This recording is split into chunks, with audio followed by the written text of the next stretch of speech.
Hey guys, have you ever stopped to think about the enormous impact that the global economy has on our lives and our investments? In today's video, we'll dive deep into the world's economic changes and discover how China's rise and political decisions in the United States are shaping the future. Are Chinese electric cars the key to an economic revolution or a threat to global balance? And also, how are inflation and monetary policies redesigning the investment landscape? Let's discuss these topics together, but before we continue, don't forget to subscribe to the channel and like the video to stay updated. Your likes and subscriptions help the project grow. As the project grows, I can bring more interesting videos to you. Agreed? Thanks for the support. Moving on, we are here to discuss the global economy. Tell us in the comments what you think about the wave of Chinese electric cars spreading around the world. Would you buy one? Remember that I already made a video about the electric car bubble? And remember in the comments that I'll send you the link. You don't want to miss this video. In this analysis of the world scenario, we have high interest rates in the United States, falling inflation in Brazil, and several other issues. I've selected 5 questions that I often get for us to discuss here. Let's go. The first is about interest rates in the United States. Will they fall this year? And if they do, when will that happen? To get straight to the point, experts believe that yes, interest rates will fall. I agree with this market consensus. The tapering cycle is expected to begin around June. I know that waiting can cause anxiety, but what's important is the direction we're heading towards, a monetary easing cycle. Now about the Selic in Brazil. We've seen gradual cuts with the coupon, and with Campos Neto leaving, there's uncertainty about where the Selic rate will end up at the end of the year. The latest coupon has already given us some clues, indicating more flexibility in future decisions. Based on what we've seen, especially considering the external scenario and some fiscal noises in Brazil, we expect to continue with 50 basis point cuts for the time being. The interest rate is projected to be near 9%. Anything below that would require significant positive surprises. The external scenario, especially interest rates in the United States, will greatly influence our expectations. If things improve there, we could even see a lower Selic. But for now, we don't see a drop much beyond 9%. Anyway, we're keeping an eye on the international scene, as it will dictate much of what we can expect here. If the external environment improves significantly, it will surely benefit the local market. So for now, we're betting on 9%. The third question is about China, which seems to have slowed its growth. I want to use this time to link this to the rise of electric cars. Here in Brazil, the BID brand is already recognizable, with electric cars being sold at hefty prices. And this trend isn't only limited to Brazil, it's sweeping across the globe, to the point that there was even an idea of surpassing Tesla in sales. So the questions are, has China stopped growing?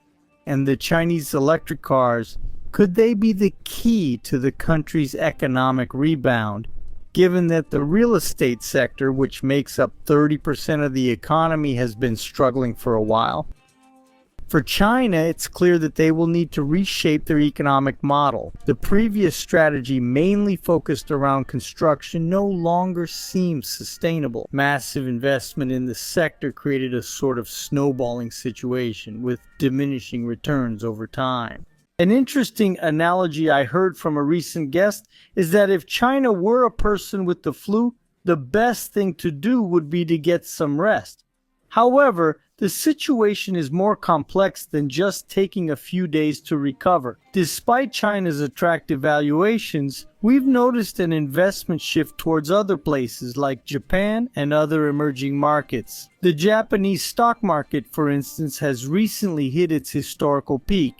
Many Asian countries are benefiting from the capital that is struggling to operate in China. Regarding electric cars, they represent an opportunity for China, thereby increasing its exports. However, when you start exporting products on a large scale like cars, it can start to irritate other countries. The situation could become even more complex with the political scenario in the United States, especially with elections approaching, which could make things even harder for China. There's legitimate concern that China is exporting government-subsidized electric cars, which could harm the auto industry in other countries like Germany that heavily rely on it. This brings up the matter of fair competition. It's not about being against the import of Chinese cars, but about opposing an unbalanced competition due to state subsidies. Competition is healthy when it's fair, allowing everyone to compete on an equal footing. Chinese cars are indeed rapidly gaining market share, but how this strategy will pan out in the long run and whether the world will be open to these products, taking into consideration potential restrictions and the need for a fair competition, is yet to be seen. The fourth question is about the inflation that has severely hit the world in recent years, especially with the pandemic and Russia's invasion of Ukraine. What's your forecast for inflation in Brazil in 2024? Could uncontrolled inflation jeopardize interest rate policy? So, what's your view on Brazil's inflation for 2024? Do you believe it's under control, or is there a risk of negative governmental interference? Well, first off, I believe the government always has the potential to complicate things, to put it mildly. But regarding inflation forecasts, the figures I'm about to mention here have been updated based on the most recent IPCA 15. Inflation is projected to be around 3.70% for 2024, and for 2025, it's something in the range of 3.27% to 3.30%, which is within the established target. That's our primary scenario. But there are risks that may push inflation upwards. We are dealing with fiscal issues, the agricultural sector that might suffer from crop failures, and even rumors about possible energy tariff adjustments, perhaps going back to the yellow flag to conserve water reservoirs, which could also add upward pressure on inflation.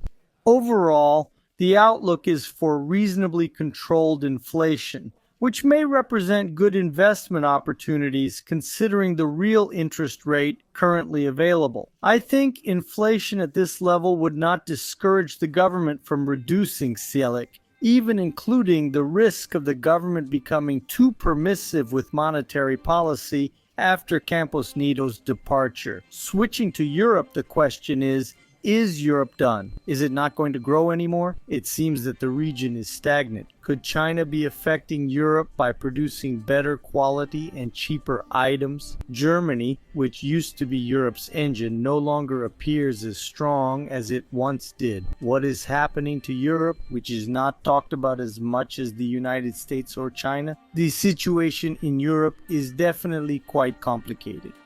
We don't see great opportunities there, mainly due to the complex geopolitical situation that has worsened with the conflict between Russia and Ukraine affecting the region as a whole. And I must mention that European countries are planning to increase their military spending, which could place an even heavier burden on an already weak growth. In the past few months, we've seen a monetary tightening cycle worldwide, including Europe, as we're discussing right now.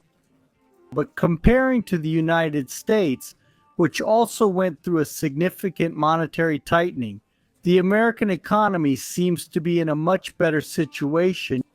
Europe was hit the hardest, and the European Central Bank appears to be in a tough spot, perhaps needing to initiate a monetary easing cycle soon to avoid bigger problems. This could lead to a weaker euro, especially since the United States hasn't started reducing interest rates yet. So the current stance isn't very favorable for the euro, reflecting the overall economic situation in the region.